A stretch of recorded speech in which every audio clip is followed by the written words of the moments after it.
Hi, and welcome to 10 Minutes with Anthony, where we talk about Anthony Eliopoulos, who's been a competitive bodybuilder for over 30 years. It's good to be back with you, Jan.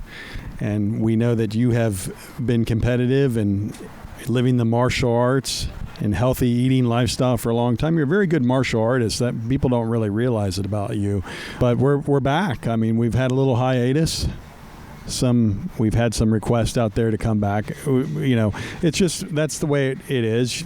I was coming back from North America, competing in the North America, and we did the last show, and then Jan, a short time after that, took off for some faraway lands, and you know, it was like, I'll see you when I see you, you know, we'll pick up everything when we come back. Yeah, I was right. It was Indonesia and Czech Republic, getting ready to go to Mexico.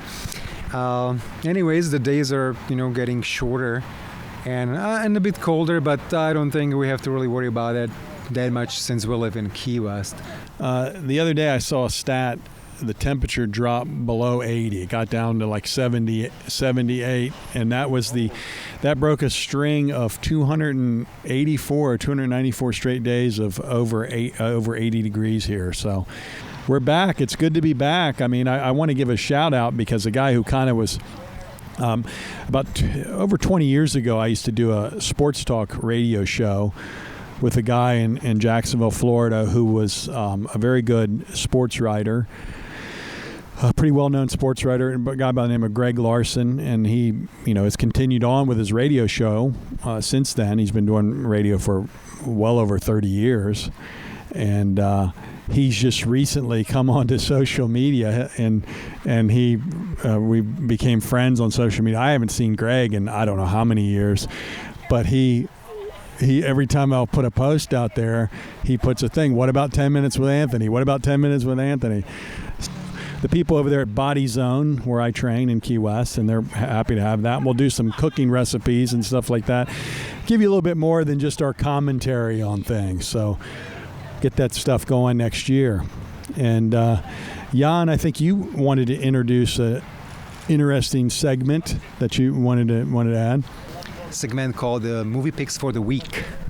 Okay, so for this week, I would say The Collection is the 2012 follow-up to The Collector. It's a great movie. Pandorum, 2009 movie with Dennis Quaid. And I'll Take Your Dead, 2018 movie thriller.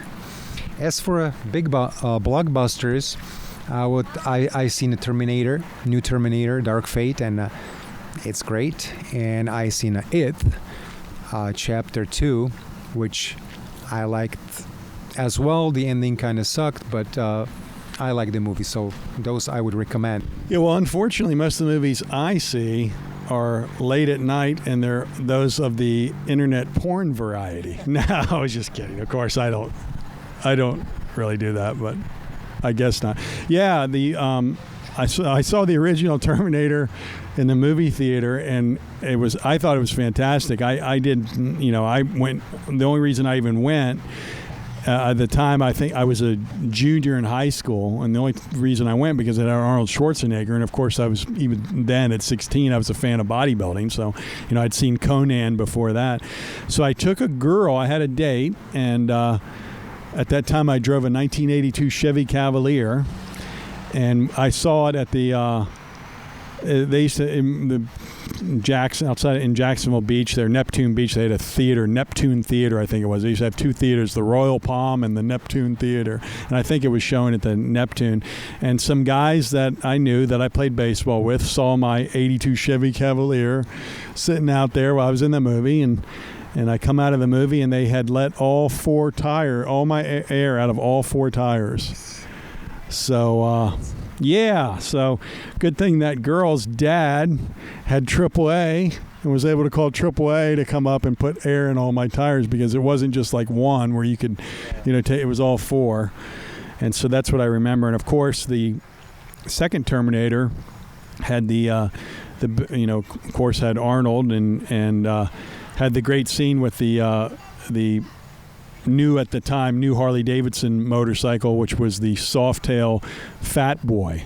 And I know they sold a ton of those from that movie, but that was a very cool looking motorcycle. Is that what you have? No, I have a what they call a bagger. I have a Road King Police Edition, which I've had for 14 years. But I do always like the Softails, and that Harley Davidson, that movie, The Terminator 2, I think came out in '92, and I think that Harley Davidson came out in 1990, so it was fairly new, and it had that solid front wheel and the Softail, and it was really cool, and they sold a ton of them. And that movie was, loaded with action, of course, and all that stuff. I don't know, this latest one I saw, the latest one that you saw, I think it has seems to be like the woman that was in there seems to be more the heroine of this and less of Arnold, right? Yeah, it was the woman's fest, but and Arnold should have been there more, and then maybe less, but it's still it was a great movie. Arnold's one of my favorites as well, and he just can't do wrong, just for him being Arnold. I haven't been to a movie in a movie theater in quite some time. I don't even remember the last one. I used to do a thing. We used to be a family tradition. I like that stuff because I am still active. I'm in my off season, and my weight hovers between 206, 210. It dropped a little lower this week just because I had some added stress, but that's all over now. And I'm going to hold this condition until the end of the year, and then first of the year I'll be doing 12 weeks of getting a little bit bigger, eating a little bit more, and then from that I'll go right into my contest prep for the Masters Nationals in Pittsburgh in mid-July, whatever the official date is. That will be announced probably in the next few weeks, the official date. But I did want to talk about something that kind of irritates me now. Let me just set this up. When I was maybe in the 6th grade, 1979 or so, 12 years old, maybe a little bit before that, these things came out called Underoos, right? And they were like underwear for kids, and they were different superheroes, like a Batman, whatever, Superman, Spider-Man, whatever the hell these things are. And it'd be like a red underwear. If a Spider-Man, for instance, it'd be like red underwear, blue underwear, and a red shirt. I don't remember what the thing was, but I was of that age, kind of a preteen at that time, 11 or so, that you wouldn't get caught dead in those underoos. People make fun of you and everything else, and like a lot of people's parents, my mother bought me a pair, and bending over my desk or reaching in my desk for a pencil or something, somebody saw the red underwear, the blue underwear I had on. Oh, Tony's got underoos on, and it was brutal. That being said, and I never was a comic book fan. In all honesty, I was always rooting for the bad guy all the time. I didn't like Superman. I didn't like Batman. I always wanted the bad guy to win whenever I did watch it. But I had no interest in comic book characters. And so the point being, it was, at the age of 11, most kids that I knew had outgrown comic book characters. In other words, you didn't want to wear underoos or whatever. And the thought that my dad or anybody's dad or any adult, for instance, would be wearing some kind of comic book character would have been unheard of. I mean, my dad would never, no adult that I knew back then. But somehow, with these movies now, which have been recent for 20 years now, these constant they've had ideas, so they just do comic book characters for movies, right? Tons of superhero movies. There's tons of adults that wear these comic book character, and it puzzles me. I mean, it's like, I'll see how many guys you see now wear a Superman shirt, and you're an adult. It's like, dude, do you really think you're Superman? I mean, that's, when I was a kid, there was, when you got past a certain age, you never admitted you even looked. But there's a whole generation of dudes now. I get this because one of the, I look at these people's Facebook posts, and one guy was saying he wore a Superman T-shirt to the gym, and some guy in the gym challenged him, like said, "Hey, you're not man enough to wear that Superman shirt," and he was upset about it. And I so wanted to comment on there and say, dude, you're an adult. You shouldn't be wearing a Superman shirt anyway. I don't know when this happened. It's like, and some of these guys that go to a gym and you eat your broccoli and you eat your rice and you eat your chicken and everything, and you've built a decent physique. At no way are we looking at you saying, "Look at that dude. That's Aquaman there. Or that's a comic book character. You got a decent physique." But nobody's, stop walking around like that, so people will say, calling you a comic book character. Just stop it. You're an adult. There's tons of T-shirts all the time that you can wear that don't say anything on it. So that being said, I hope you don't have any Aquaman or Batman shirts or, "Hey, I'm Batman, look at me. Get your ass in the gym." So then they put their opinions on their T-shirt, so a lot of, I think, slogans and stuff, right? I mean, you have all those T-shirts with different things on them that people buy.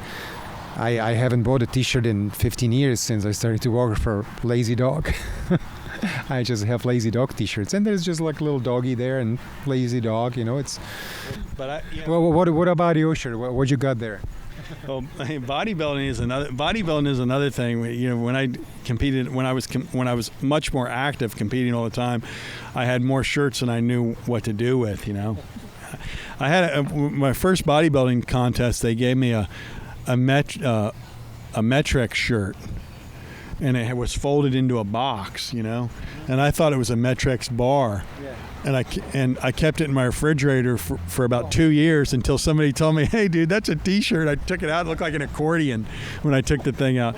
But this shirt, I've had this shirt for probably about 10 years, and I've been actually a customer of this company for much longer than that. It's where I buy my protein. True Protein. I have a discount code. I think it's like AYE and a number. I should probably put that on there because I could be making money from that, but I don't ever give out. I should give out the discount code. But I've been, this guy has been around. Dante Trudell has been around. He was bodybuilding a long time. He formed this protein company, and all these proteins you buy in the store and everything else, they buy their protein from him. So with this True Protein, and I think they call it now True Nutrition now, but you can go there and you can custom make any protein, and it's just send it to you in a bag. You can, do such percentage egg white protein, such percentage, whatever, hemp or even soy if you wanted. I mean, I use different proteins. Rice protein, I use pea protein is pretty good. It cooks pretty good. Whey isolate, I've been using that whey isolate for many years, and yeah, I mean, it just so happens I'm wearing this shirt, but I usually don't. Well, I mean, I try not to wear stuff that has anything on it, because a lot of times I'm not aware of what shirt I'm wearing, and somebody thinks that that I really do endorse that. But I would endorse True Protein. I can tell you couldn't go wrong if you bought your protein from them. Yeah, so you're not one of those people who are wearing a shirt just to kind of pose a statement, or something like that. You just grab whatever shirt you kind of like. Okay, I like this one. Let's put it on. Nice color, and that kind of stuff. I came here. I drove over here. I train legs at the gym, and this is exactly how I went to the gym training. I go to the gym. I don't bring a gym bag in there. Usually not. I don't bring my phone. This is how I walk in. I mean, I do my talking on stage. I don't need any of these, special gym bags and special water and let me do the, I don't understand this whole concept. These guys are always on their phone and stuff, man. I go in the gym, to me, that's like, like if I have to use the restroom, I don't usually bring a cheeseburger in there, or I go in there and use the restroom. And going to the gym is kind of a big function of my life, and I'm not so busy that I can't just turn off the phones and I want to focus. I go into a gym.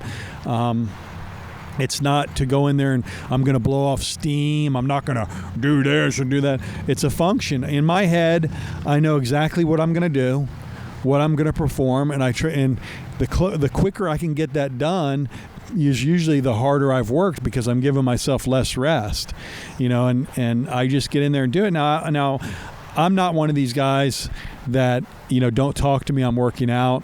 I probably would be better if I was, but I'm not like that. I come in, I talk, I know the names of the guys that clean up the building. I know everything, and I say hello to everybody.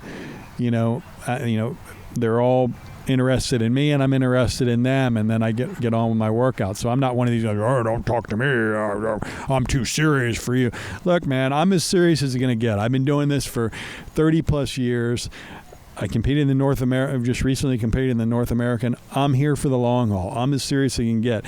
What I wear and everything else has nothing to do with, I don't need to prove myself in the gym or walking the street. This is, double extra large shirt. I'm not, I don't care if you think I have muscle or not when I'm walking the street. It only matters for about 2 minutes in a time, So that's it. I noticed they're selling Christmas trees out here.